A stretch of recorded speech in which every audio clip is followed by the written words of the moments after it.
Sébastien, bonjour. Installez-vous. Vous êtes directeur de projet en gestion intégrée des ressources en eau au sein de BRL I.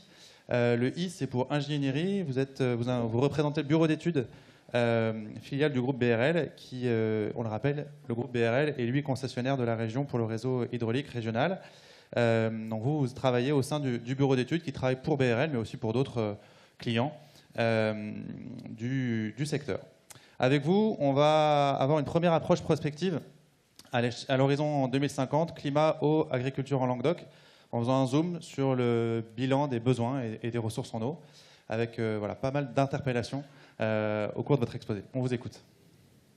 Bonjour à tous. Donc voilà une carte du vignoble languedocien. Donc effectivement, le Languedoc, ça reste une unité assez intéressante à regarder quand on parle de la vigne. On a aussi rajouté la région PACA, parce qu'il y a, je pense, des gens dans le Grand Sud qui s'intéressent à l'irrigation de la vigne, aux questions d'eau et vigne sur cette partie-là du sud de la France. Donc voilà à la fois Languedoc et PACA. Donc ce vignoble qu'on constate aujourd'hui, il a beaucoup changé si on regarde les 60 dernières années. Et en particulier, l'homme dont l'amphithéâtre ici porte le nom, avait eu une réflexion en 1955, à la sortie de la Seconde Guerre mondiale, en se disant qu'on faisait trop de vignes et qu'on pouvait peut-être changer l'économie de la région Languedoc en particulier, en modifiant son bilan hydrique de manière artificielle, en apportant de l'eau depuis le Rhône. Donc c'est ce qui a été fait. Ça a modifié radicalement l'économie agricole, radicalement les paysages. Il ne s'est pas fait beaucoup de copains dans la profession viticole à l'époque. Et aujourd'hui, il y a un retournement de l'histoire, puisque c'est plutôt la viticulture qui souvent se tourne vers BRL en demandant de pouvoir irriguer des parcelles de vignes. On va y revenir, on va faire un bilan sur ce qui est déjà irrigué en Languedoc. Donc il y a un constat d'un changement radical de l'histoire. Il y a le changement climatique qui a été très bien introduit tout à l'heure. Il y a des questions de rendement qui viennent d'être exposées. Il y a des questions de qualité qui sont prégnantes, qui interrogent beaucoup de viticulteurs. On est loin de penser que l'irrigation, c'est la solution, la panacée. Très loin de là. On est nous-mêmes en grande réflexion sur d'autres solutions. Mais il nous a semblé important de regarder devant, de se projeter à 30 ans et de pouvoir imaginer un futur de nos réseaux et de notre activité sur la région à l'échelon 2050. Donc BRL s'est lancé dans un schéma prospectif à cette échelle-là, qui s'inscrit dans la suite de schémas déjà existants. Donc les 3 départements du Languedoc, l'Aude, l'Hérault et le Gard ont eux-mêmes conduit leur schéma prospectif très récemment. Il y a eu d'autres réflexions de l'autre côté du Rhône, à l'échelle de départements, du Vaucluse, de la région PACA, et donc à l'échelle de projets plus précis comme le projet HPR.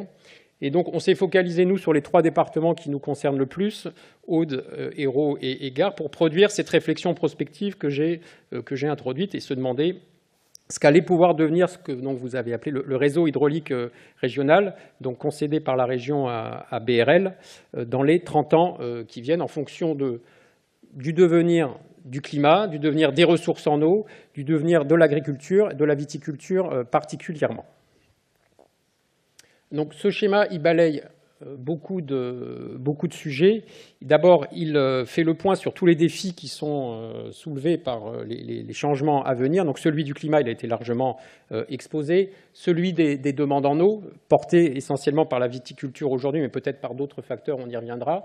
Celui de ressources en eau, et ce n'est pas un scoop, ça ne sera pas un scoop, il n'y aura pas d'eau pour tout le monde, ça a été déjà dit à la fin de l'exposé précédent, et là on est complètement en phase. Et des ressources financières, qu'il n'y en aura pas non plus assez de financement pour financer tous les projets d'irrigation qui sont dans les cartons ou dans les tuyaux. Donc c'est une démarche proactive pour répondre aux 4 grands défis du territoire. En premier lieu, on a dressé un benchmark de tous les leviers d'adaptation hors irrigation pour adapter l'agriculture au changement climatique dans la région. On a ensuite, dans ce schéma, traité beaucoup de sujets. Le climat lui-même, avec une rétrospective, une prospective. Une actualisation de tous les projets identifiés dans les schémas départementaux que j'ai indiqués. Des bilans des pratiques d'irrigation de la vigne. Pourquoi les gens irriguent, comment ils irriguent, avec quelle dose, dans quels objectifs, avec quelle fréquence. On s'est beaucoup interrogé, ça sera le sujet principal aujourd'hui, sur les ressources en eau qui sont encore éventuellement disponibles dans la région ou pas pour étendre l'irrigation, pour la vigne ou pour d'autres sujets.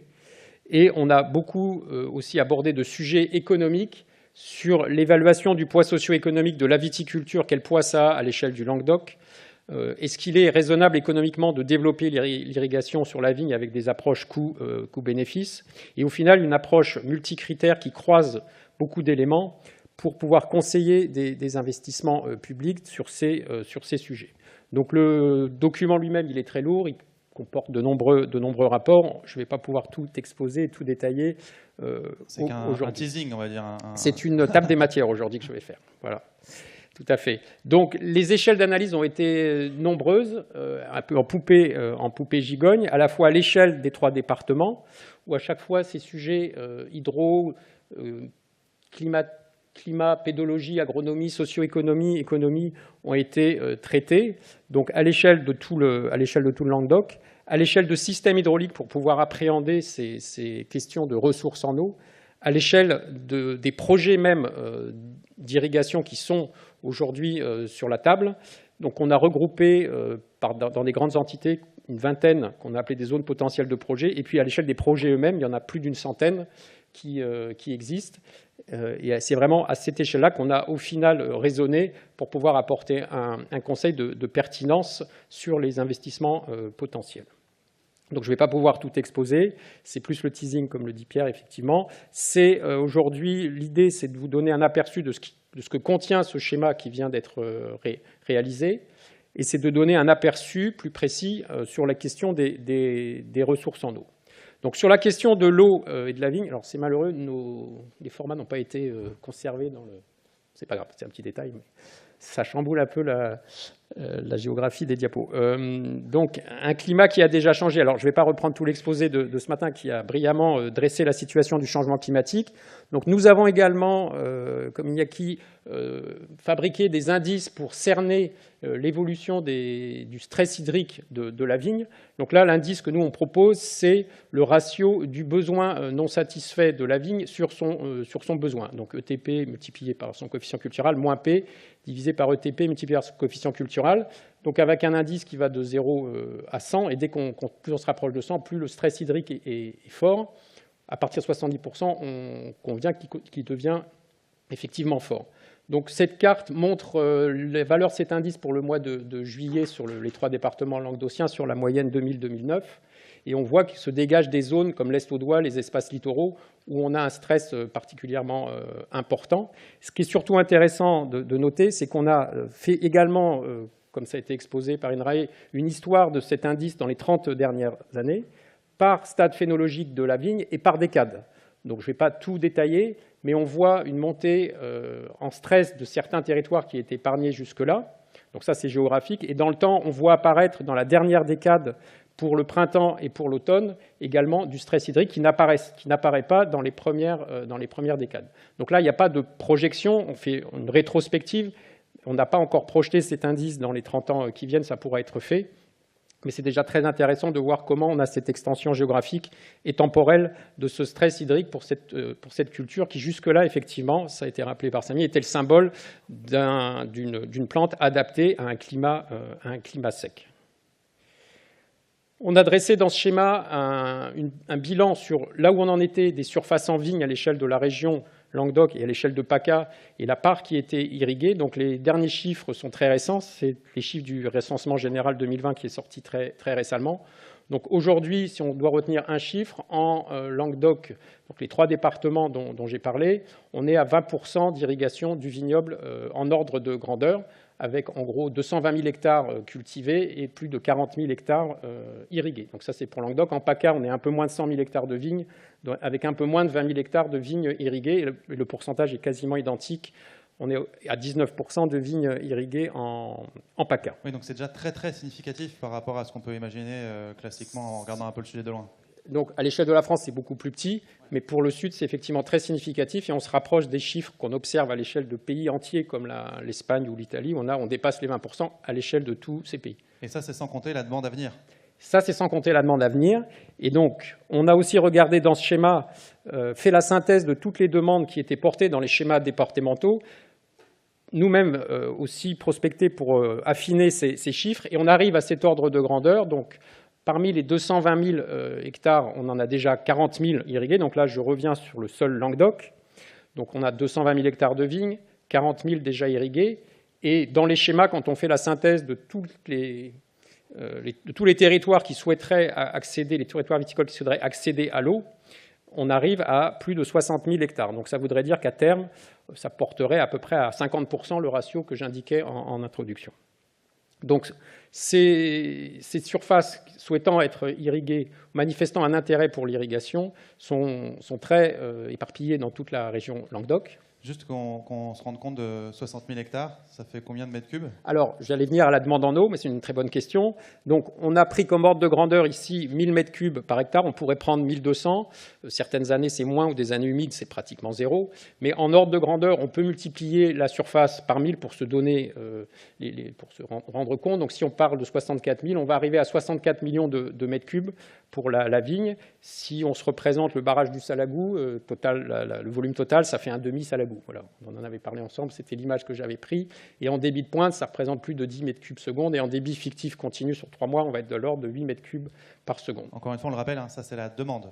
Donc ça, c'est la demande. Ce n'est pas du tout ce qu'on imagine pouvoir irriguer. Et ce n'est pas du tout le souhait de BRL d'aller irriguer toute cette surface. Et c'est loin d'être possible. Et c'est bien l'objet de ce schéma. Le schéma, il considère cette demande-là. Il considère beaucoup d'autres demandes en eau aussi. On a vraiment cherché à faire une approche systémique. Donc on a regardé les besoins en eau de l'agriculture. Dans cette agriculture, la vigne porte l'essentiel de la demande, mais il n'y a pas que la vigne, il y a aussi des souhaits de collectivités de développer le maraîchage périurbain. Il y a des éleveurs qui s'interrogent sur l'intérêt de développer l'irrigation du fourrage. Et il y a aussi un autre facteur important, mais enfin la vigne, c'est quand même plus de 90% de la demande qu'on a pour l'instant sur la table. Mais on a aussi regardé les cultures qui sont déjà irriguées, en lien avec ce qui a été dit dans le premier exposé, comment, toutes choses égales par ailleurs, et c'est aussi une vue de l'esprit car ça va bouger, mais toutes choses égales par ailleurs, comment les besoins en eau des cultures déjà irriguées sur ces départements vont augmenter. On arrive à 20 millions de mètres cubes. Et puis, comment va augmenter aussi les besoins en eau potable sur ce territoire. On a donné des ordres de grandeur. On arrive, pour la période estivale, qui colle à peu près avec les périodes des besoins agricoles, à 10 millions de mètres cubes. Donc tout ça a rajouté aux 64 millions là. 64 millions de mètres cubes pour avoir les ordres de grandeur. On se rend bien compte du coup qu'il y a beaucoup de demandes. Est-ce que du coup l'eau est disponible? Donc c'est une question à laquelle effectivement le schéma a consacré beaucoup d'énergie, de regarder en partant du très global et allant dans le très particulier quel était l'état actuel de la ressource hydrique en Languedoc pour pouvoir répondre à ces demandes en eau, qu'elles soient agricoles, eau potable ou agricoles liées aux nouvelles demandes ou agricoles liées déjà aux surfaces existantes. Alors, je ne vais pas tout détailler, je vais juste balayer les grandes têtes de chapitre que nous avons étudiées. Donc, on a d'abord regardé les eaux superficielles régionales. Et là, la réponse, elle est assez simple et claire au regard des prélèvements déjà existants, des contraintes de maintien de débits environnementaux dans ces cours d'eau. Il n'y a pas de marge de manœuvre sur les fleuves côtiers languedociens. Donc pas de ressources supplémentaires à tirer des ressources locales superficielles. Voilà, en absence de régulation intersaisonnière, non sur ces ressources-là. On a ensuite regardé, fait un large exercice sur les eaux souterraines. Il y a un hydrogéologue qui a fait une synthèse à l'échelle du Languedoc pour ce schéma, qui a rebalayé l'ensemble des études existantes sur les grands aquifères, sur plus de 50 aquifères à l'échelle des 3 départements, et qui a donc produit une carte de synthèse qui indique les zones où on ne peut pas prendre d'eau additionnelle, les zones où on pourrait en prendre un petit peu, et des zones où on pourrait significativement en prendre. On arrive pour les 2 départements, Aude et Gard, à un ordre de grandeur d'une dizaine de millions de mètres cubes. Voilà, sur la deuxième partie du graphe ici. Voilà, on donne à chaque fois des fourchettes, hein, ça c'est vraiment de la prospective entre 10 et 15. En tout cas. Voilà, on est dans cet ordre-là. Ensuite, on a regardé dans les ouvrages de stockage existants à l'échelle de la région, donc les grands ouvrages, que ce soit ceux du réseau hydraulique régional, comme le barrage de la Ganguise, le barrage des Monts d'Orme sur l'Orbe, ou des ouvrages autres comme le barrage du Salagou, quelle était la marge de manœuvre éventuellement existante au regard de la structure de ces ouvrages et du mode de gestion qu'on en faisait aujourd'hui. Là, c'est très compliqué aussi de se faire une idée très précise des volumes, mais on arrive entre 10 et 30 millions de mètres cubes en ordre de grandeur. Voilà. On a ensuite regardé ce que dans les schémas, dans certains schémas, dans celui de l'Hérault en particulier, il était évoqué la possibilité de développer des retenues intersaisonnières pour stocker de l'eau, soit de l'eau de ressources locales, soit de l'eau du Rhône en hiver. Et donc là, c'est très variable selon qu'on considère des retenues pas chères ou des retenues qui deviennent très chères ou plus ou moins faisables. Donc la fourchette est très large, entre 7 et 50 millions de mètres cubes. Et enfin, nous avons dressé un bilan à l'échelle régionale des potentialités de réutilisation des eaux usées traitées pour irriguer la vigne. On a dressé des cercles de 2 km autour de toutes les stations de la région. On a regardé ces surfaces en vigne, si elles se trouvaient donc, dans les périmètres des stations d'épuration. On voit sur cette carte l'ensemble des stations d'épuration de la région. On a regardé le vignoble qui s'y trouvait à proximité. Et on a dressé le potentiel vraiment très théorique de réhute pour le vignoble languedocien dans ce schéma. Je dis très théorique parce que, de notre point de vue, en fait, il y a peu ou pas de cas où ce serait réellement faisable sans impact hydrologique sur les ressources locales, dont j'indiquais au début qu'elles étaient déjà saturées en prélèvement, puisque ne plus rejeter ces eaux reviendrait finalement à prélever de l'eau sur ces ressources. On aura des présentations sur ces sujets, on pourra y revenir. C'est pas zéro, mais on dit voilà, qu'il faut faire attention sur ce sujet-là. Ça peut être intéressant sur la solution. Ça ne sera pas. Non. Voilà sur comment on a travaillé à l'échelle globale. Donc à l'échelle globale, on a plutôt des bonnes nouvelles si on regarde la fourchette de l'ensemble des ressources en eau entre les minimums et les maximums. Ça représente 30 à 140% des besoins que j'ai indiqués précédemment. Mais ça, c'est vraiment une vue en grand à l'échelle languedocienne et ça cache des détails très complexes à l'échelle de différents systèmes au droit desquels nous avons dressé des bilans en eau beaucoup plus précis. Et donc là, l'affaire se corse très, très, très fortement. On a découpé le Languedoc en grands systèmes hydrauliques qui regroupent des entités cohérentes sur un plan hydrologique, hydrogéologique et aussi hydraulique, avec les systèmes en place en termes de transfert d'eau ou de stockage d'eau. Donc je ne détaille pas, mais c'est pour indiquer la méthode. Donc on a ces grands systèmes, et c'est pour dire qu'à l'échelle de chacun de ces grands systèmes, nous avons repris l'effort de bilan en eau et regardé pour chacun d'eux comment se situait la ressource en eau au regard des demandes locales concernant ces systèmes. Donc sans du tout rentrer dans le détail, mais pour montrer la complexité du travail accompli, voilà par exemple ce que ça peut donner sans regarder les chiffres, mais pour comprendre ce qu'on a fait.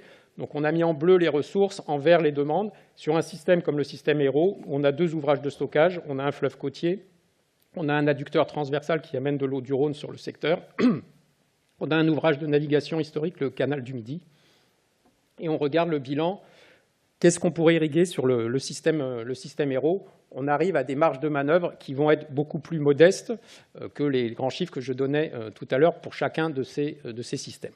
Donc on va avoir au final des systèmes pour lesquels on a en tête que les ressources en eau vont permettre de satisfaire tout ou partie de la demande, et d'autres systèmes pour lesquels ça va être complètement le contraire. On prend 2 extrêmes, les systèmes qui sont au bord du fleuve Rhône, et on a aussi fait la synthèse de ce qu'on pouvait dire aujourd'hui de la ressource Rhône, sont plutôt bien lotis, et des systèmes comme celui des Corbières, sur des zones très sèches, avec très peu ou pas de ressources locales, excepté des ressources souterraines profondes, vont être beaucoup plus handicapés pour accéder à la ressource en eau. Là, je prends 2 extrêmes, je caricature. Il y a des choses plus nuancées entre les deux sur le système Orbe, sur le système Hérault. Ce sera intéressant peut-être croiser les cartes qu'a produit Hervé avec celle-ci pour voir si les 7 zones qu'il a identifiées correspondent ou pas avec ces systèmes hydrauliques. Pour conclure, peut-être, Sébastien. Alors, pour conclure, donc effectivement, ça serait une bonne nouvelle de reprendre ces découpages pour rajouter peut-être une colonne ou compléter notre colonne pédologique et agronomique. On a cherché donc à croiser l'ensemble des facteurs que j'ai indiqués en introduction. Donc hydrologie, je viens de le détailler, climatique, pédologique, agronomique, socio-économique, les dynamiques économiques, pour pouvoir conseiller les investisseurs. Si aujourd'hui je devais investir, où est-ce qu'il est intéressant de le faire, et selon différentes politiques. On n'a pas pris parti sur des politiques. Est-ce que je vais aider des zones qui n'ont vraiment pas d'eau, qui sont en difficulté économique, ou au contraire, il y aura un effort de mise sur des zones qui sont déjà dynamiques, qui se trouvent pas loin de ressources, pour lesquelles ça coûtera moins cher. Sachant que les coûts d'investissement en ordre de grandeur sont de quelques milliers à plusieurs dizaines de milliers d'euros par hectare pour irriguer la vigne, qu'au total, le schéma dont on parle ici, si on prend la partie des 64 000 hectares qui font l'objet de schémas plus précis, c'est-à-dire que là on arrive à 55 000 hectares, on dépasse le milliard d'euros en total d'investissement. Donc, voilà, on retient de ce message qu'il y a des arbitrages politiques, à mener à l'échelle de la filière et aussi de la région, j'imagine. Et surtout à croiser cette réflexion avec la première que j'ai indiquée, et que l'ensemble des territoires devront de toute façon s'intéresser à d'autres solutions que la seule irrigation et de croiser ces solutions, et que ce n'est pas du tout une solution magique dont on parle ici. Au contraire, on a tâché de ramener les choses à la raison en disant combien c'était cher et combien c'était gourmand en eau. Voilà. Et surtout, on a essayé de s'imaginer que peut-être dans 30 ans, la vigne ne serait pas ce qu'elle est et que les territoires agricoles allaient changer, et qu'aussi on ne peut pas raisonner les réseaux d'irrigation quand on parle de 100 ans ou 200 ans pour ces réseaux avec seulement une culture, et qu'il faut imaginer peut-être que certains réseaux avec une demande viticole aujourd'hui auront un autre destin. Il n'y a qu'à repenser à ce que je disais en introduction. Donc en 1955, quand M. Lamour imaginait BRL, il n'imaginait pas qu'on irriguerait de la vigne. Voilà. Merci beaucoup, Sébastien. On peut l'applaudir pour cet exposé. Le rapport est dans les mains de BRL et de la région en cours de finalisation. Voilà, à ce stade, il est dans les mains de la maison mère BRL. Il est en discussion avec la région le concédant à BRL. Il n'est pour l'instant pas public. Mais voilà, affaire à il suivre. aura un destin, pour l'instant, à être diffusé à terme. Affaire à suivre.